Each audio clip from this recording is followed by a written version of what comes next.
This is Swapping Notes, and this is our third episode. Yeah. Today we are going to be talking about things that we're not supposed to be talking about, or should we be talking about? We should absolutely be talking about them.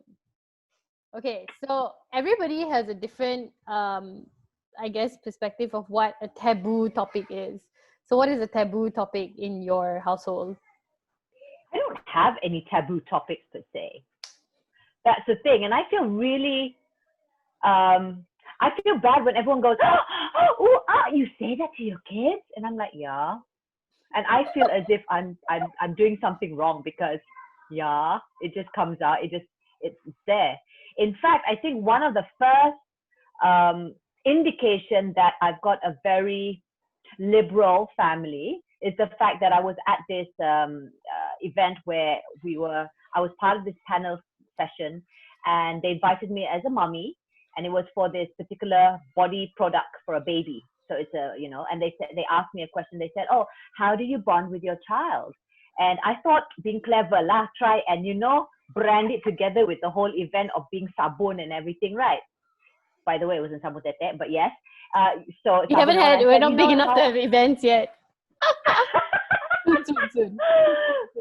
So I said, I thought it'd be clever, and I said, well, one of the ways that I bond with my child, Isabel, at that time it was I had only Isabel, is I would create bubbly foam, and then I would put it on her breast and her vagina, and I'll tell her, these are the parts that no one should be touching. If you feel uncomfortable, you must come to me. And I was saying it very casually in a conversation. I was just saying, vagina, these are your breasts. And I could see all the reporters just looking and staring at me. And my husband, who's also my manager, from far away went, and I'm like, I didn't get it, right? So I just went on and on and on and on. Talking about breast and vagina. Talking about breast and vagina and that's how I bond with my child. And then when we drove back home, I said, why were you giving me that? This, what does that mean? I didn't know we had a cut-off time. And he said, how can you discuss our child's vagina so publicly? And I said, but it's not in the context of saying of anything dirty or whatever. I'm just saying this is how I bond, and why is it so bad? And that was, Belle is now 13. So that was about 12 years ago. And I thought things would be different, but I guess it's not. A lot of people feel uncomfortable that I refer to my children's genitals or private parts as of their scientific names. I say penis and vagina instead of bubbert and karipap. So yeah, that's one of the indications. What's your story like? We don't really have taboo topics when it comes to sexual health or when it comes to genitals. We also use the scientific names of penis and vagina.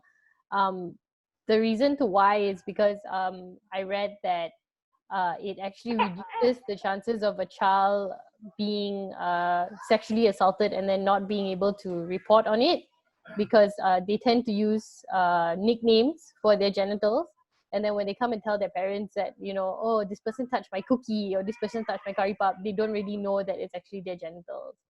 So it's very long later on that people tend to find out that actually the child was violated. And same like you, I don't really think that there's any dirty connotations to it, especially when you're referring to children. So it's best that they use the anatomically correct term to refer to their genitals, and it's also good practice for them to learn as they grow up but you have children of different age groups, and I have children of different age groups as well. My oldest is 9, and she's getting to be at that age where she's developing parts of her body, and but the small one is still just small. I find it a little bit difficult to layer the kind of it's not exactly censor or to say taboo but you have to. There are certain things at a certain stage where you can talk to say Isabel about, but you can't really talk to Isidore or Iman about, right?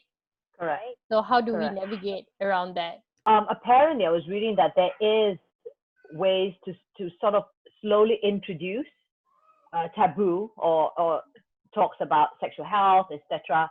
At a very young age. You start from 0, in fact, as simple as saying, this is your vagina, this is your penis.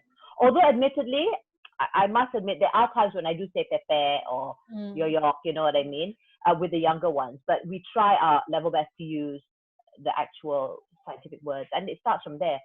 But yeah, with Isabel and Iman, I think from maybe because my husband and I are very affectionate towards each other. So they go like, ew, automatically they go like, ew, you know, or they see a Hollywood movie and they start kissing and they go, ew. And I'm like, you don't ew on that. If you love somebody, if you were very much in love, and there shouldn't be any shame of you showcasing your love and affection towards one another. So having said that, they've already been exposed to, you know, these words that we have and our love for each other, and the topic about sex. When I got pregnant with the last one, keep on mentioning last one, Iman was the most excited, and she actually got us to get her a pregnancy book. She was so interested with the whole thing, you know, and how babies were born, babies are made, and how babies are born and stuff like that. So it's never been an issue. I don't know about other households, but yeah, it's we just say it as it is. When they ask us, they ask. So scaling back, I guess taboo topics, as we are defining it in this episode particularly, is stuff to do with sexual health and to do with sex and to do with genitals mostly. Is there anything else really that is considered taboo that I guess we talk about that other people don't really talk about? I think one thing would be about like religion, because it hasn't happened to my kids, thank God. But I know of very close friends, kids who the teacher goes to them and say, oh, your mother tak pakai tudung nanti dia pergi masuk neraka tau. And these, you hear about all these stories, but it has actually happened to my own close friends, anak. You know, so there's a taboo about religion, and they go like, you simpan anjing dalam rumah, astaghfirullahalazim, you know. So there is also that sensitivity about religion. But again, in our household, maybe because my parents or my family is Catholic, so they're exposed to both sides. We are also very honest with the children about things that are considered taboo, but it's to a certain degree lah. We don't lie to our children, but we sort of try to explain it to them in as simple as possible kind of terms, especially for the younger one like Alithia. So same when I got pregnant, Alithia wanted to know how. So I explained it in very clear terms. I did not necessarily use the word sex, but I mentioned how there's a sperm and an egg, and then the sperm will travel to the egg, and then it will slowly start to divide. So you still use the word sperm and egg? Yes. Yeah. Okay. So I say there's a sperm and then there's an egg. The sperm comes from Pops, and then the egg is in Mom. So Pops puts the sperm into Mom, and then the sperm goes to the egg, and then after that, it divides and multiplies, and then slowly grows and becomes baby brother. And then baby brother gets nutrients from Mom's blood, so there are tubes that will connect. The food that moms eat and breaks it down and puts it in the blood and brings it to baby brother in the stomach, and that's how baby brother grows. And she also followed me to almost all of my doctor's appointments. Aww. So she met my gynecologist, and then she saw my ultrasounds and everything. So it was a process lah for her. So like if you ask her how was baby brother made, she will tell you, there's something that comes from Pops that will go to Mom's egg, and then it will slowly grow and become baby brother, like that. So you don't explain like graphically the process of making baby brother, because she'll figure that out later. And also, before this, when I had my miscarriage, she knew that I was pregnant, and then we had to tell them that I was not pregnant anymore. So that was something that was really big that we had to explain to a then 3-year-old child. So we also told her that sometimes the baby just stops growing, and she couldn't understand it at first. She didn't understand why it just stops growing. But then we explained that at the first parts of when it's still trying to grow, it's still very small, it's still very young, and a lot of things can happen, and then sometimes they just don't grow. And slowly she sort of understood it lah. And also because we go to the public toilets together. And sometimes I'm having my period, and then she'll ask me, why are you bleeding? I don't try to cover it by making up a story or anything. I tell her very clearly, it's because that's where the baby usually grows, but when you're not pregnant, it has to be flushed out. So then when it flushes out, it flushes out in the form of blood lah, and then next month it like sort of starts again. But you don't explain it to her in like super scientific terms. I try to break it down as like simply as possible. so that it's easy Right. for her to understand. So it's not lying to her, it's telling her the truth, but in a very like sort of basic beginner level. They You know, you understand. touched two things there. One is on loss, Mm-hmm. and one is on menstrual, because it just occurred to me that when I lost my father 4 years ago, it is what's her name? She's too many kids. Iman. Iman didn't understand why the coffin was being, covered with dirt and earth, and she said, like, why are you planting him like you're planting a seed? Is he gonna grow into a tree? And then it occurred to me that she didn't quite understand the concept of death yet. And I was a little bit cross with some of my relatives because, so she probably asked them because we were too busy consoling mom and stuff like that, right? And then I think one of my relatives, my cousin, said, "Oh, Aki ada cancer sebab dia suka minum beer." Like he drinks a lot of beer, alcohol. So every time I know cancer and then beer and like, so everything was salah, okay? And then now every time Iman sees someone drink beer, she'll go, "Oh my God, you're going to die because you've got cancer." So that is why it's so important for us to tell our children as much truth as possible. Yep. Even if you have to not make it so complicated, but that. And going back to that period, yeah, I just remembered, maybe I'm a little bit too much information to my kids, because I started out with the menstrual cup before I got pregnant with Elon.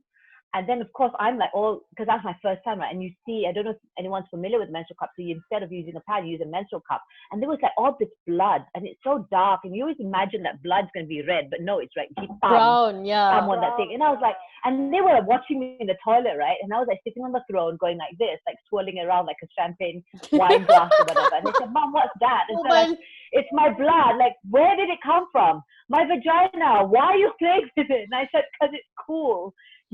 So yeah, things like that. I think sometimes I forget because I'm just so open with the kids.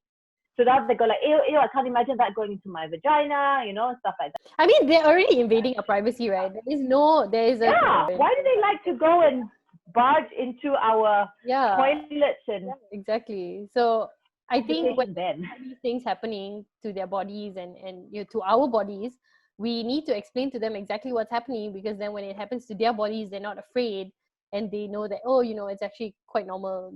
Mom's been through it before and mama's been through it before. It's fine. It's cool. I can do this.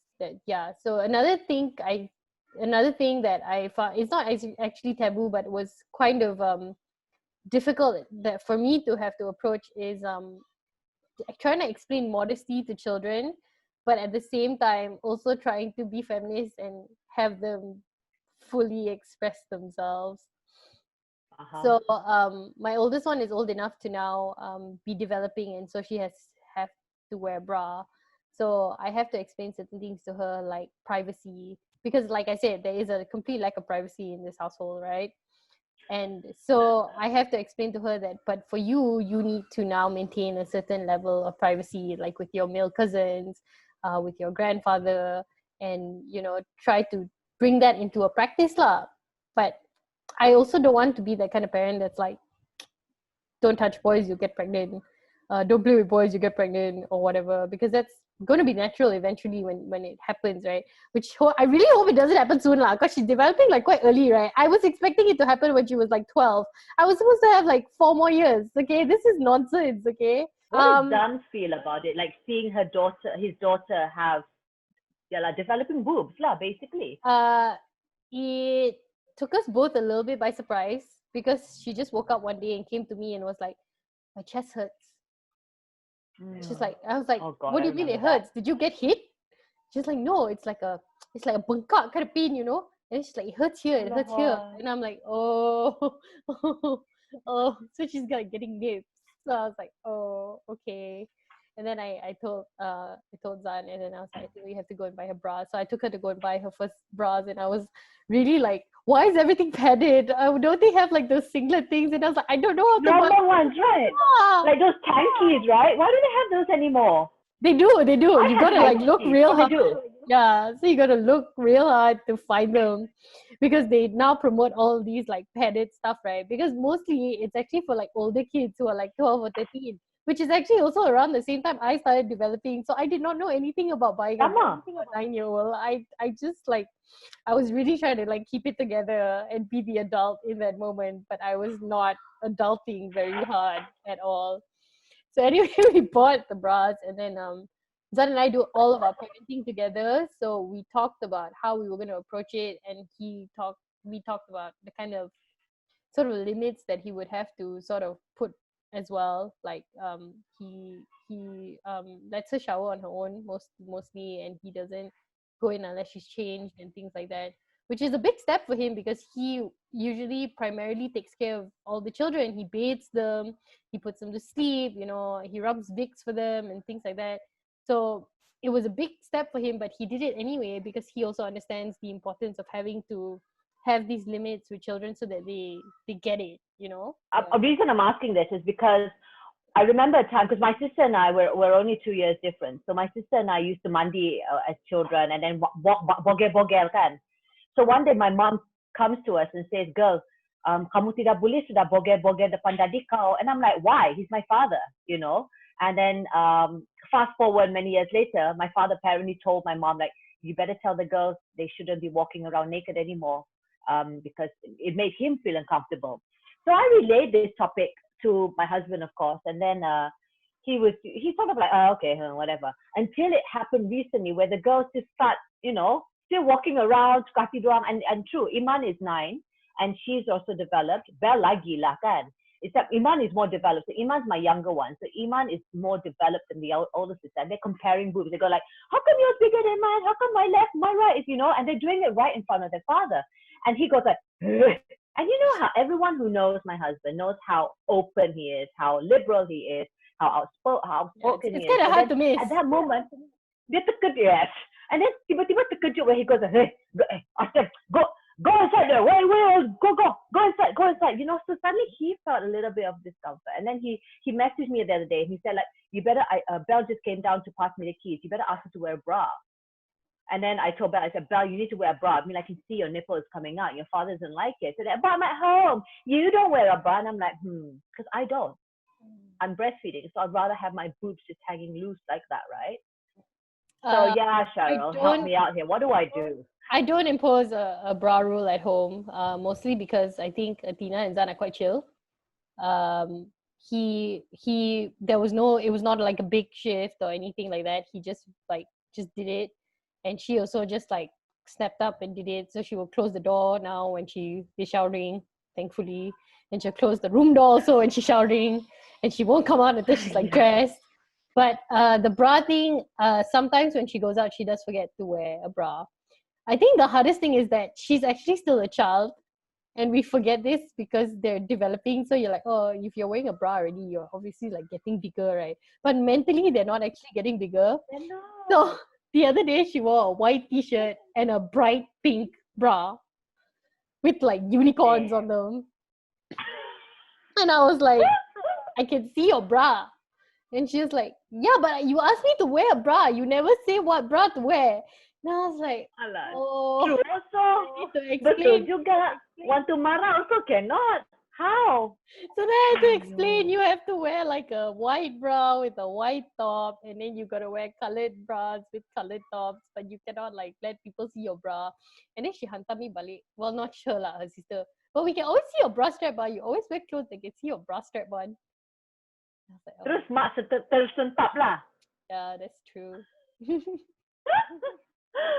Yeah. So yeah, I mean, it's not exactly taboo per se, but it does bring about the topic about how we discuss certain things that we thought would be comfortable with, and then now we're not so comfortable. But not all these things are openly discussed in all households though. Like, I don't think most people talk to, especially when it comes to the involvement of fathers with daughters, right?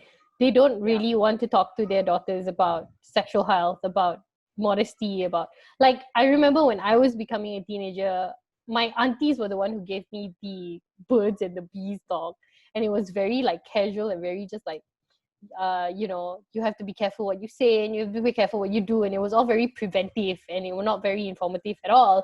And my father was just like, you cannot wear shorts anymore, you go to school must wear baju kurung, why are you walking around like that? Are you going out like that? That kind of thing, but never with a clear explanation of why. And he did it right up to my mid to late 20s till I got married. And then he couldn't say anything anymore, right? Because then my husband already said can wear shorts all the time. If I wear pants, he's like saying I'm gonna go join the Taliban all. So it was like game over for my father. Ha ha ha. But yeah, he never actually really openly like discussed with me like, oh, your body's changing, you're growing, it's uncomfortable because this is this, I'm your father, but other men might see it as differently. People might try to sexualize you. Like one of the big things that I explained to Athena, because now she's starting to play all these like online games, even though it's regulated by me, and even though it's set to like a child setting and everything, you never know. So one of the games she plays has like a public online chat room thing, and I always tell her that you cannot like type things in there, and you can only play with people that you know are your friends. And like even with her Instagram account, it's a private account, but I tell her that you cannot accept people without showing me, and you cannot accept people unless you know who it is. It has to be someone that you know. You cannot just like sukati accept anybody or follow anybody. And she would obviously ask me why, and so I have to explain to her that the concept of pedophilia and pedophiles, without actually saying there are people out there who rape children, because then I'll have to explain the concept of rape. So instead, what I say is that there are men out there who are very attracted to young children like you, especially children who are starting to grow a little bit more, and they want to do things that are not very nice to you. So I'm trying to protect you, and you need to be protected from all of this, because not everybody is going to be nice to you, especially on the internet, So that's why you have to be very careful, and you need to stay safe. And this is how you stay safe. I'm going to use that, because I think we're having a bit of a little challenge with the older kid with that. So yes, I think I'll use those exact words, because it's truthful, but you don't have to disclose too much. It is. It's a horrible world out there, man. Jeez. My mother's idea of teaching me all of that was making me watch those Hallmark movies, where they're like teenagers who like go out and give blowjobs and then they get syphilis just at one time. Macam tu lah. That was her idea of teaching me. Yeah, hardcore sikit lah. Yeah. Hardcore tapi tak hardcore. Mm. I think that would probably be my husband's same approach. He like makes them like watch these documentaries. See bad people out there. I guess it may work, but I don't know. I mean, this is one book. I've got many books. I don't know where they are, but I started out with books because there was once upon a time that my kids really loved to read books, and then digital went into the way. MCO time, they went like all digital, like study, like oh. But yeah, I think books also help a lot. And if I am not able to express it, because for Isabel it was harder. After that, Iman sort of caught up. But yeah, for Isabel it was all about books, and then I would slowly tell her, explain it further from there. Because the books were like, okay, it's more structured and a little bit more sugar-coated, I guess. I think digital can also yours. Yeah, digital can also be your friend, because there are sometimes things that I don't really know how to explain to them that I use YouTube for. But you have to be the one to select the videos, and you can't just be like, you go search it yourself and find out, because then all sorts of weird things will pop up. Digital can also be your friend lah, but obviously books are also a good tool. Like with Aditya, she doesn't really like to talk about her feelings, or she doesn't really know how to express her feelings. So I buy her these books that explain like when I'm angry or when I'm sad, and then we talk about the story, and we talk about how this person reacted in the story and everything, to try to help her process like how she should express her feelings. Do you think, oh wow, your son's really small right now, because we're finding it a little bit more trickier to explain it to Isidore, because when Iman and Isabel was his age, it was a little bit more easy. I don't know if it's a boy thing, girl thing, I don't know, but yeah. I'm really curious to see if there are any other parents out there who find it a little bit, it's a little bit more different, discussing issues like this with different genders. Both my girls were. I don't know. Yeah, but my anxiety with the boy is actually the fact that with girls, I am a female, so I know what to say, or I know what I want to say to smaller females to help them be prepared. And as harsh a reality as it is, what you're trying to impart to your females is basically to protect themselves. It's always about protecting yourself. all the time. It's about being defensive and about being defensive about your body, but at the same time also upholding your choices and just like sticking up for yourself. Now with Achilles, because he's a boy, I don't want to raise another boy that's going to force anything out of another female. So I'm always thinking about how I'm going to raise Achilles to be respectful and to understand consent and to understand choice and to understand when a woman says no or when a person says no, you have to admit it and to be basically respectful and decent without also sort of making him feel like I'm hindering his choice. Like, how do I sexually liberate my son, but at the same time also teach him consent? I guess it starts young when you tell them like, if people try and hug you who's not like your family, like your father or whatever, you should always say no consent. I teach that to the girls a lot. I tell them like, if you don't want to be hugged or you don't want to touch, you should say no consent. I ask them to give their family members hugs, like go give your grandfather a hug, go hug Atuki or whatever. I don't necessarily say like do it. They're always willing to do it, but the element of choice has to always be there. Because another thing that I read is also that victims tend to feel obligated to have to do it because of how they are raised. People in a position of authority can abuse that. Like, just come sit on my lap, and then because it's a person who's in a position of authority, you feel like you have to do it, even though you don't want to do it.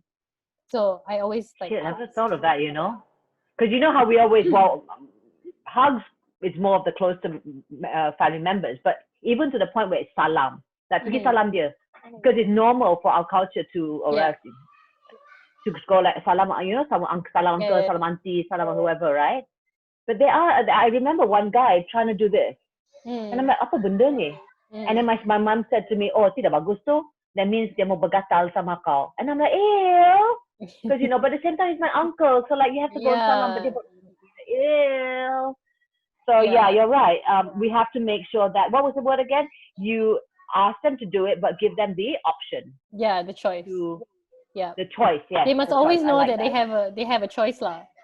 Yeah. So even like Alithia doesn't really enjoy being around people or talking, socializing with people. But while I wanted her to socialize, I also want to give her the element of choice. So if she doesn't want to hug them or whatever, I'll just tell her to wave. So I'm like, can you wave? Can you say bye-bye? And then she will wave and say bye-bye. And that's okay lah, because she's not being rude, but her choices are still being protected and she's still within whatever she's comfortable with, So it doesn't force her to do anything that she doesn't want to do. Yeah. I like that. I would definitely bear that in mind. And I hope other parents out there who forget sometimes that there are horrible people out there and we just cannot assume that even the friendliest faces have the good intentions, because some of the cases that I handle are people that they actually know, someone close to them. It's always usually people that they already know. That is true. Oh dear. Yep. I don't know how our topic from taboo to this became that, but that's just how it is. And as we swap notes, but keeping it real. Keeping it real. Well, there you go. Yep. So if you out there have a suggestion of how you approach taboo topics with your children, or if you also have no taboo topics with your children like Daphne and I, because hey, you're all so cool like that, let us know in the comments, or drop us a DM at Daphne Iking and at Sheril A on Instagram, and subscribe to Daphne's YouTube channel and Facebook page for more swapping notes. That's right. So we shall be back in our next episode. Till then, I'm Daphne Iking. And I'm Sheril A. Bye. Bye, guys.